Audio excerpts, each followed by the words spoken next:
Hello, I'm Lois Letchford, author of the book Reverse to Memoir, co-founder of Teaching Students with Dyslexia, reading about people who changed the world. Today I'm reading about a rare woman, Emilied du Chatlet, born in 1706 and died in 1749. And this one shows the challenges women had and women face in doing scientific research. And it begins with, ignored for over 2 centuries, the brilliant scholar who defied her era's sexism and brought Newton's Principia to the French.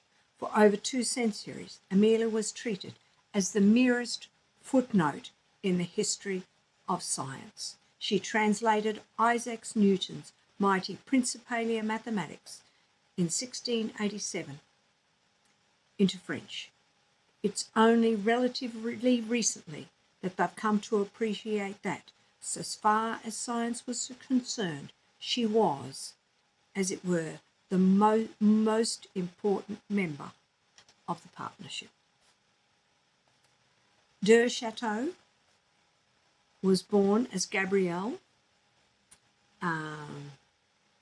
It seems her father was eager to see his daughter excel in all areas of life because he brought in tutors for her in various of the sciences and did not neglect her sporting and artistic talents. She grew up to be tall, beautiful, free-spirited and a free-thinking woman.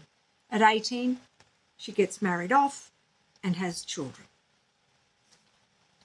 In her mid-20s, with the support of her husband, she resumed her studies. And so that's what we need to know. She spent years in UK and she attended Isaac Newton's funeral. By the time they returned to France, they were convinced that Newton's work lay true science as opposed to some of the ideal championed by the French intelligentsia. In particular, there was a debate over what kept the planets moving in their courses around the sun. Newton explained this via his theory of universal gravitation. So that's what we're on about, and that's what she did.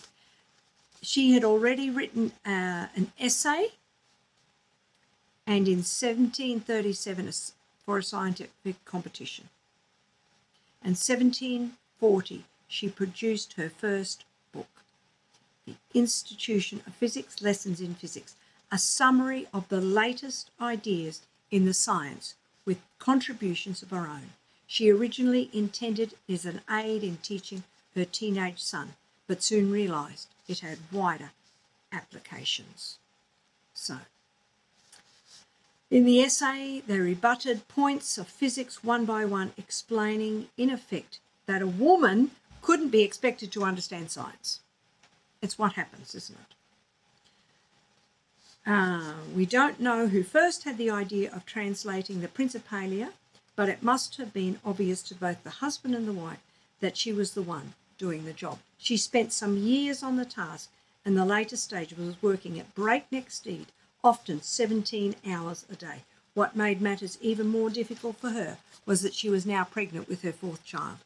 The reason she was working in such a frenzy was that she was uneasy about this pregnancy and was fretted that it might not survive. Her translation was an impressive feat, and more staggering was its 300 pages of her commentary explaining Newton's ideas in a more digestible form, plus an appendix. In her commentary, she proposed the idea of the conservation of energy, exploring the notion that moving objects had energy, kinetic energy. She was also garnered complimentary essays for some of the best scientists of the time, including the Swiss scientist Daniel Bernoulli. Then came tragedy. She managed to beat her deadline, gave birth to her daughter, but within a week she had died, and within less than 2 years the child had died also. Oddly enough, despite having been so influential in getting started on this achievement, they didn't see it come to print. So there's work to look out for, the year, and work to look out for and study and look up these people, share their achievements, because sometimes things get lost in history, but they were always prepared to challenge the thinking of the day. So hit like, hit subscribe, and share it with others. Thank you.